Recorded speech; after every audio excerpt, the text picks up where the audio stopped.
ಎಲ್ಲರಿಗೂ ನಮಸ್ಕಾರ. ನಾನು ನಿಮ್ಮ ಪ್ರೀತಿಯ Ashwitha. Welcome back my YouTube channel. ಆಯುರ್ವೇದದಲ್ಲಿ ಗಿಡಮೂಲಿಕೆಯಿಂದ ತಯಾರಿಸುವ ಔಷಧಿಗಳು ಹಾಗೂ ಮನೆಮದ್ದುಗಳು ಅದೆಷ್ಟೋ ಕಾಯಿಲೆಗಳನ್ನು ಗುಣಪಡಿಸಿವೆ. ಇವತ್ತಿನ ಟಾಪಿಕ್ ಏನು ಗೊತ್ತಾ? ಕೂದಲಿನ ಆರೈಕೆಗೆ ಉಪಯುಕ್ತವಾದ ಗಿಡಗಳಿಂದ ಸ್ವಲ್ಪ ಎಣ್ಣೆಯನ್ನು ತಯಾರಿ ಮಾಡುವ, ಅದಕ್ಕೆ ಬೇಕಾಗಿರುವಂತಹ ಪದಾರ್ಥಗಳನ್ನು ಒಂದೊಂದಾಗಿ ನೋಡುವ. ಇವಾಗ ಮಳೆಗಾಲ ಆಗಿರುವ ಕಾರಣ ಎಲ್ಲೆಂದರಲ್ಲಿ ಹಚ್ಚ ಹಸಿರಿನಿಂದ ಕಂಗೊಳಿಸುವ ಪ್ರಕೃತಿಯನ್ನು ನಾವು ನೋಡಬಹುದು. ಕೆಲವೊಂದು ಪುಟ್ಟ ಪುಟಾಣಿ ಗಿಡಗಳು ಯಾವುದೇ ಕೆಮಿಕಲ್ ಇಲ್ಲದೆ ತಮ್ಮಷ್ಟಕ್ಕೆ ತಾವೇ ಬೆಳೆಯುವ ಗಿಡಗಳಾಗಿದೆ. ದಾಸವಾಳದ ಎಲೆಗಳು ಕೂದಲಿನ ಆರೈಕೆಗೆ ಅಮೃತವಿದ್ದಂತೆ. ಇವುಗಳಲ್ಲಿರುವ ವಿಟಮಿನ್ ಸಿ, ಅಮೆನೋ ಆಮ್ಲಗಳು ಕೂದಲಿನ ಬೇರುಗಳನ್ನು ಬಲಪಡಿಸುತ್ತದೆ. ಅಲೋವೆರಾ ಕೂದಲಿನ ಆರೈಕೆಯಲ್ಲಿ ಅತ್ಯುತ್ತಮ ನೈಸರ್ಗಿಕ ಔಷಧಿಗಳಾಗಿದೆ. ನೆತ್ತಿಯ ತುರಿಕೆ, ತಲೆಹೊಟ್ಟು ನಿವಾರಿಸುತ್ತದೆ ಹಾಗೂ ಹೊಳಪನ್ನು ಹೆಚ್ಚಿಸಿ ಕೂದಲನ್ನು ಮೃದುಗೊಳಿಸುತ್ತದೆ. ಅಲೋವೆರಾವನ್ನು ಕೊಯ್ದು 10 ನಿಮಿಷ ನೀರಿನಲ್ಲಿ ಇಡಬೇಕು, ನಂತರ ಉಪಯೋಗಿಸಬೇಕು. ಹಾಗೂ ಆಯುರ್ವೇದದಲ್ಲಿ ಭೃಂಗರಾಜವನ್ನು ಕೂದಲಿನ ರಾಜ ಎಂದು ಕರೆಯಲಾಗುತ್ತದೆ. ಇದು ಕೂದಲಿನ ಬೆಳವಣಿಗೆಯನ್ನು ಉತ್ತೇಜಿಸಲು, ಕೂದಲು ಉದುರುವಿಕೆಯನ್ನು ತಡೆಯಲು ಮತ್ತು ಅಕಾಲಿಕ ನೆರೆಯುವಿಕೆಯನ್ನು ತಡೆಯಲು ಉಪಯೋಗವಾಗುತ್ತದೆ. ಬ್ರಾಹ್ಮಿಯು ಕೂದಲಿನ ಆರೋಗ್ಯಕ್ಕೆ ಅತ್ಯುತ್ತಮವಾದ ನೈಸರ್ಗಿಕ ಮೂಲಿಕೆಯಾಗಿದೆ. ಇದು ಕೂದಲು ಉದುರುವುದನ್ನು ತಡೆಯುತ್ತದೆ, ನೆತ್ತಿಯನ್ನು ತಂಪಾಗಿರಿಸುತ್ತದೆ ಮತ್ತು ಅಕಾಲಿಕವಾಗಿ ಕೂದಲು ಬಿಳಿಯಾಗುವುದನ್ನು ತಡೆಯುತ್ತದೆ. ಕೂದಲಿನ ಆರೈಕೆಯಲ್ಲಿ ಬಿಲ್ವಪತ್ರೆ ಎಲೆಗಳು ಅದ್ಭುತವಾದ ಆಯುರ್ವೇದ ಗುಣಗಳನ್ನು ಹೊಂದಿವೆ. ಇದು ಕೂದಲು ಉದುರುವುದನ್ನು ತಡೆದು ನೆತ್ತಿಯ ಆರೋಗ್ಯವನ್ನು ಸುಧಾರಿಸಿ ಕೂದಲು ದಪ್ಪವಾಗಿ ಹಾಗೂ ಹೊಳೆಯುವಂತೆ ಮಾಡುತ್ತದೆ. ಕರಿಬೇವಿನ ಎಲೆಗಳು vitamin A, B, C, protein ಮತ್ತು ಕಬ್ಬಿಣಾಂಶದಿಂದ ಸಮೃದ್ಧವಾಗಿದೆ. ಇವು ಕೂದಲು ಉದುರುವುದನ್ನು ತಡೆಯುತ್ತದೆ, ಅಕಾಲಿಕ ಬಿಳಿ ಕೂದಲನ್ನು ನಿಯಂತ್ರಿಸುತ್ತದೆ, ನೆತ್ತಿಯ ಆರೋಗ್ಯವನ್ನು ಸುಧಾರಿಸುತ್ತದೆ ಮತ್ತು ಹೊಸ ಕೂದಲಿನ ಬೆಳವಣಿಗೆಯನ್ನು ಉತ್ತೇಜಿಸುತ್ತದೆ.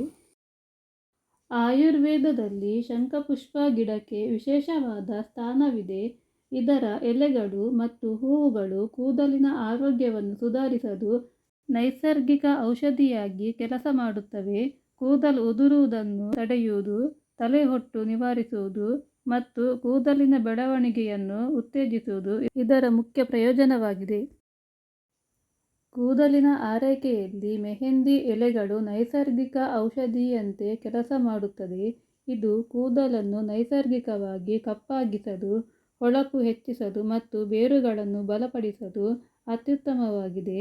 ಇದರಲ್ಲಿರುವ ಆಂಟಿಫಂಗಲ್ ಗುಣಗಳು ತಲೆಹೊಟ್ಟು ನಿವಾರಿಸಿ ಕೂದಲಿನ ಬೆಳವಣಿಗೆಗೆ ಸಹಾಯ ಮಾಡುತ್ತದೆ. ಕೂದಲಿನ ಆರೈಕೆಯಲ್ಲಿ ತುಳಸಿ ಎಲೆಯು ಅತ್ಯುತ್ತಮ ನೈಸರ್ಗಿಕ ಔಷಧಿಯಾಗಿದೆ. ಇದು ವಿಟಮಿನ್ಗಳು ಮತ್ತು ಉರಿಯೂತ ನಿವಾರಕ ಗುಣಗಳನ್ನು ಹೊಂದಿದ್ದು ಕೂದಲು ಉದುರುವುದನ್ನು ತಡೆಯುತ್ತದೆ, ತಲೆಹೊಟ್ಟು ನಿವಾರಿಸುತ್ತದೆ ಮತ್ತು ನೆತ್ತಿಯ ಭಾಗಕ್ಕೆ ತಂಪನ್ನು ನೀಡುವ ಮೂಲಕ ಕೂದಲಿನ ಬೆಳವಣಿಗೆಯನ್ನು ಉತ್ತೇಜಿಸುತ್ತದೆ.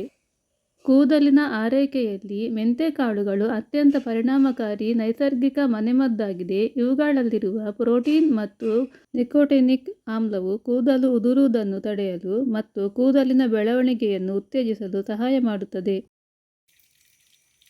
ಇವಾಗ ಎಲ್ಲ ಪದಾರ್ಥಗಳನ್ನು ಚೆನ್ನಾಗಿ ತೊಳೆದು ಸಣ್ಣ ಸಣ್ಣದಾಗಿ ಕಟ್ ಮಾಡಿ ಅದಕ್ಕೆ 2 ಚಮಚ ನೀರು ಸೇರಿಸಿ ಪೇಸ್ಟ್ ಮಾಡಬೇಕು. ನಾನು ಇವಾಗ ಮಿಕ್ಸಿ ಜಾರಿನಲ್ಲಿ ರುಬ್ಬಿ ಇಟ್ಕೊಂಡಿದ್ದೇನೆ. ದಪ್ಪ ಅಗಲ ಇರುವ ಪಾತ್ರೆಗೆ ರುಬ್ಬಿರುವ ಮಿಶ್ರಣವನ್ನು ಹಾಕಿ, ಮಿಶ್ರಣ ಮುಳುಗುವಷ್ಟು ತೆಂಗಿನೆಣ್ಣೆ ಹಾಕಿ ಎಲ್ಲವನ್ನು ಚೆನ್ನಾಗಿ ಮಿಕ್ಸ್ ಮಾಡಿ. ಇವಾಗ ಗ್ಯಾಸ್ನಲ್ಲಿ ಉರಿಯನ್ನು ನಿಧಾನವಾಗಿ ಇಟ್ಟು ತಳ ಹಿಡಿಯದಂತೆ ಚೆನ್ನಾಗಿ ಕುದಿಯಲು ಬಿಡಿ. ಈಗ ಮಿಶ್ರಣವು ಎಣ್ಣೆಯೊಂದಿಗೆ ಚೆನ್ನಾಗಿ ಕಾದಿದೆ. ಇವಾಗ ಗ್ಯಾಸನ್ನು ಆಫ್ ಮಾಡಿ ಪಾತ್ರವನ್ನು ಸ್ವಲ್ಪ ಬೆಂಡು ಮಾಡಿ ತಣ್ಣಗಾಗಲು ಬಿಡಿ. ನಾವು ಪಾತ್ರೆಯನ್ನು ಬೆಂಡು ಮಾಡಿಟ್ಟ ಕಾರಣ ಎಲ್ಲ ಎಣ್ಣೆಗಳು ಒಂದೇ ಕಡೆ ಶೇಖರಣೆಯಾಗಿದೆ. ಅದರ ಕಲರ್ಗಳು ತುಂಬ ಚೆನ್ನಾಗಿ ಬಂದಿದೆ. ಒಂದು ಪಾತ್ರದ ಮೇಲೆ ಸ್ಟೀಲ್ ನಟ್ ಅಥವಾ ಬಟ್ಟೆಯನ್ನು ಇಟ್ಟು ಫಿಲ್ಟರ್ ಮಾಡುವ. ಈಗ ಇದನ್ನು ಗಾಳಿ ಹೋಗದ ಡಬ್ಬದಲ್ಲಿ ಅಥವಾ ಗಾಜಿನ ಪಾತ್ರೆಯಲ್ಲಿ ಶೇಖರಿಸಿ.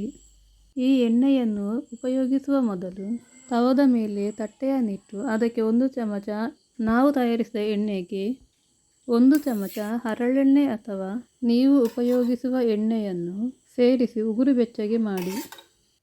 ಕೂದಲಿನ ಬುಡ ಹಾಗೂ ತುದಿಯವರೆಗೂ ಉಗುರು ಬೆಚ್ಚಗೆ ಮಾಡಿದ ಎಣ್ಣೆಯನ್ನು ಹಾಕಿ ಸ್ವಲ್ಪ ಹೊತ್ತು ಚೆನ್ನಾಗಿ ಮಸಾಜ್ ಮಾಡಿ. 8 ಗಂಟೆ ಅಥವಾ ಓವರ್ನೈಟ್ ಹಾಗೆ ಬಿಟ್ಟು ನಂತರ ಸ್ನಾನ ಮಾಡಿ. 1 ಚಮಚ ಸೀಗೆಕಾಯಿ ಪುಡಿಯನ್ನು ತಟ್ಟೆಗೆ ಹಾಕಿ ಅದಕ್ಕೆ 2 ಚಮಚ ಅಥವಾ 3 ಚಮಚ ನೀರು ಹಾಕಿ ಚೆನ್ನಾಗಿ ಮಿಕ್ಸ್ ಮಾಡಿ. ಈ ಮಿಶ್ರಣವು ಶಾಂಪೂವಿನ ಹದಕ್ಕೆ ಬಂದ ನಂತರ ಸ್ವಲ್ಪ ಉಗುರು ಬೆಚ್ಚಗೆ ಮಾಡಿ. ಕೂದಲಿನ ಬುಡದಿಂದ ತುದಿಯವರೆಗೂ ಎಲ್ಲ ಕಡೆ ಚೆನ್ನಾಗಿ ಹಾಕಿ.